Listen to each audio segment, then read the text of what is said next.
There was a public service announcement that aired on Nick at Night from February 17th to September 14th of 2001. I think you can guess how many times this aired just from that. It was commissioned by the United States Department of Labor, or DOL for short, and was funded by Nickelodeon. This PSA was randomized but always came late at night. I was one of the viewers who watched this. It was briefly published online for people to watch before being taken down for reasons unknown. I was unable to get the first airing of it, but I still saw it regardless, and I was able to get a still from what I saw.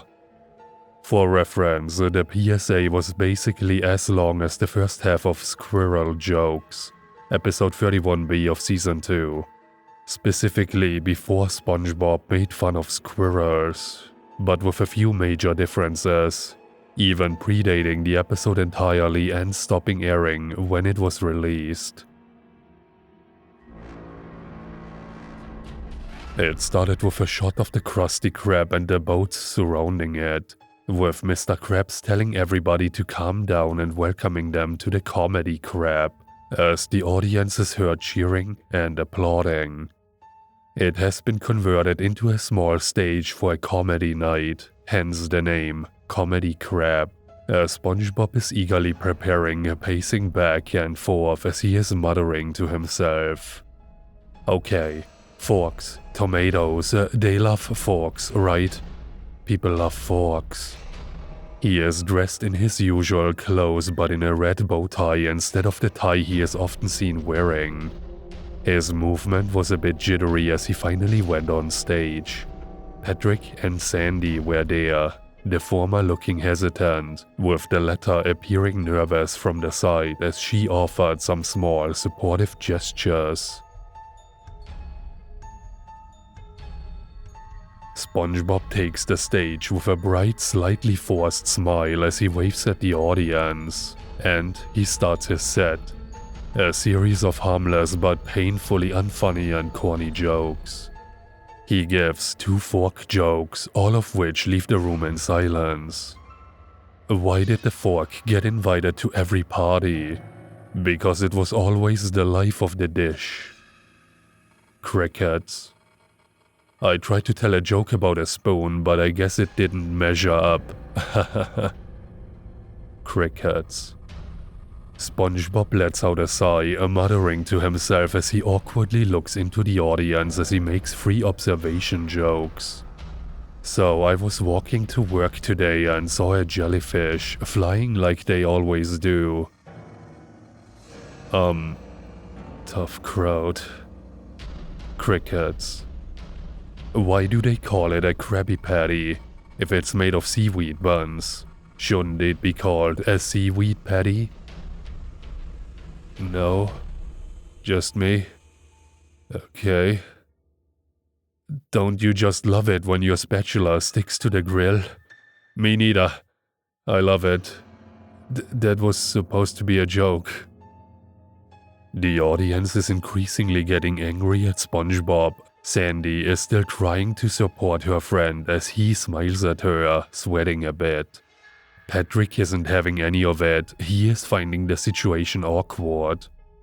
Then SpongeBob lets out the final joke, a painfully bad one, which is what messed him up.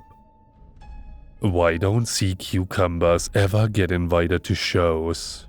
Because they just sit there like vegetables.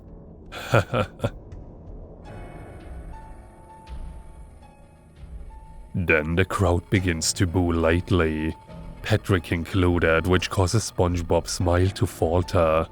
But he still continues, but his anxiety visibly escalates. He is now sweating profusely, some even draining out of his holes, as his hands shake while holding the microphone. His eyes dart around the room nervously at the audience and the floor as he quivers.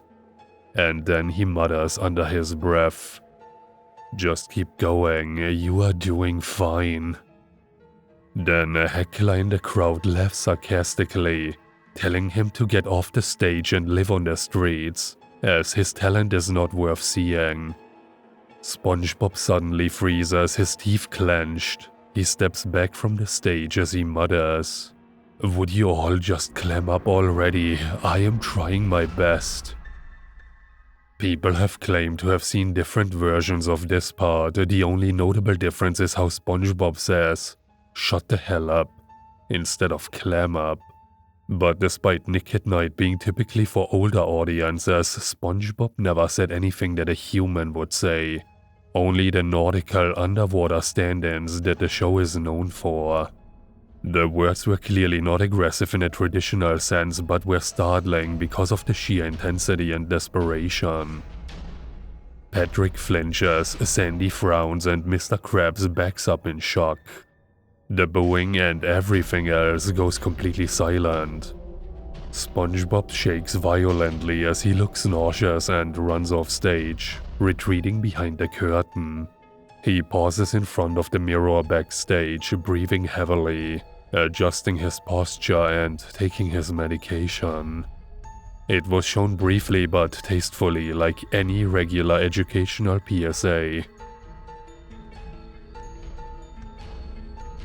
After a moment, he returns to the stage, still trembling.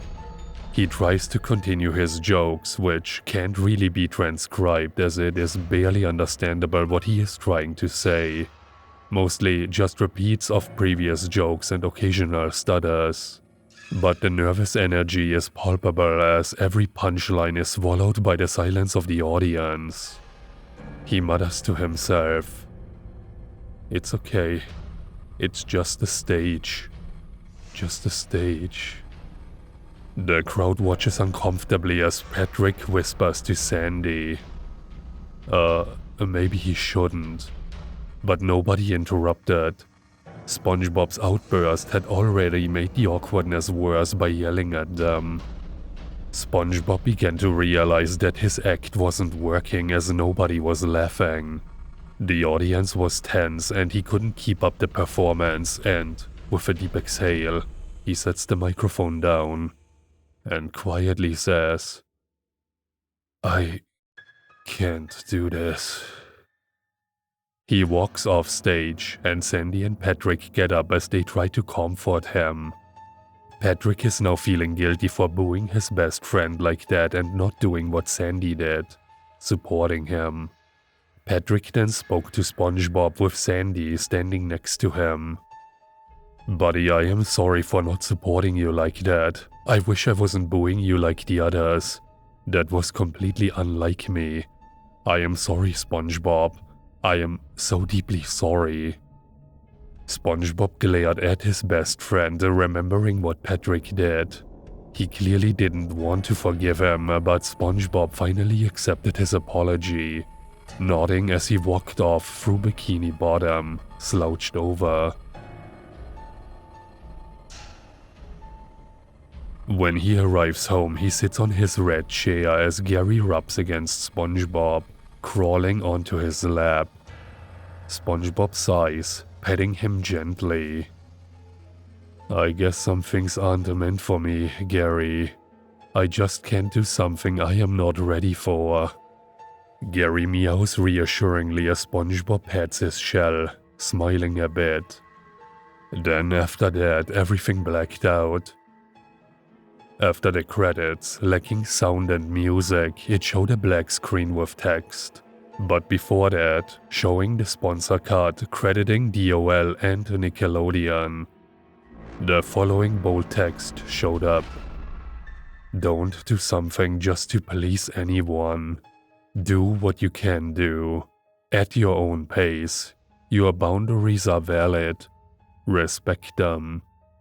This message was brought to you by the Department of Labor and the Nickelodeon.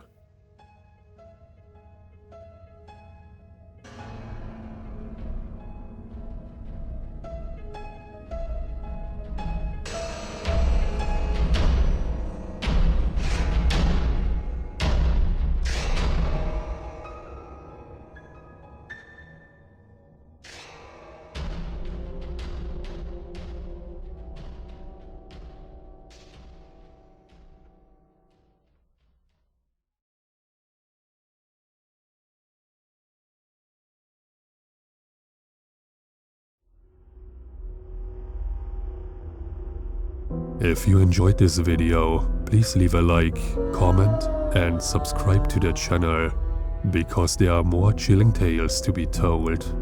Also check out my other social media profiles. The links for those are down in the description. Thanks for listening.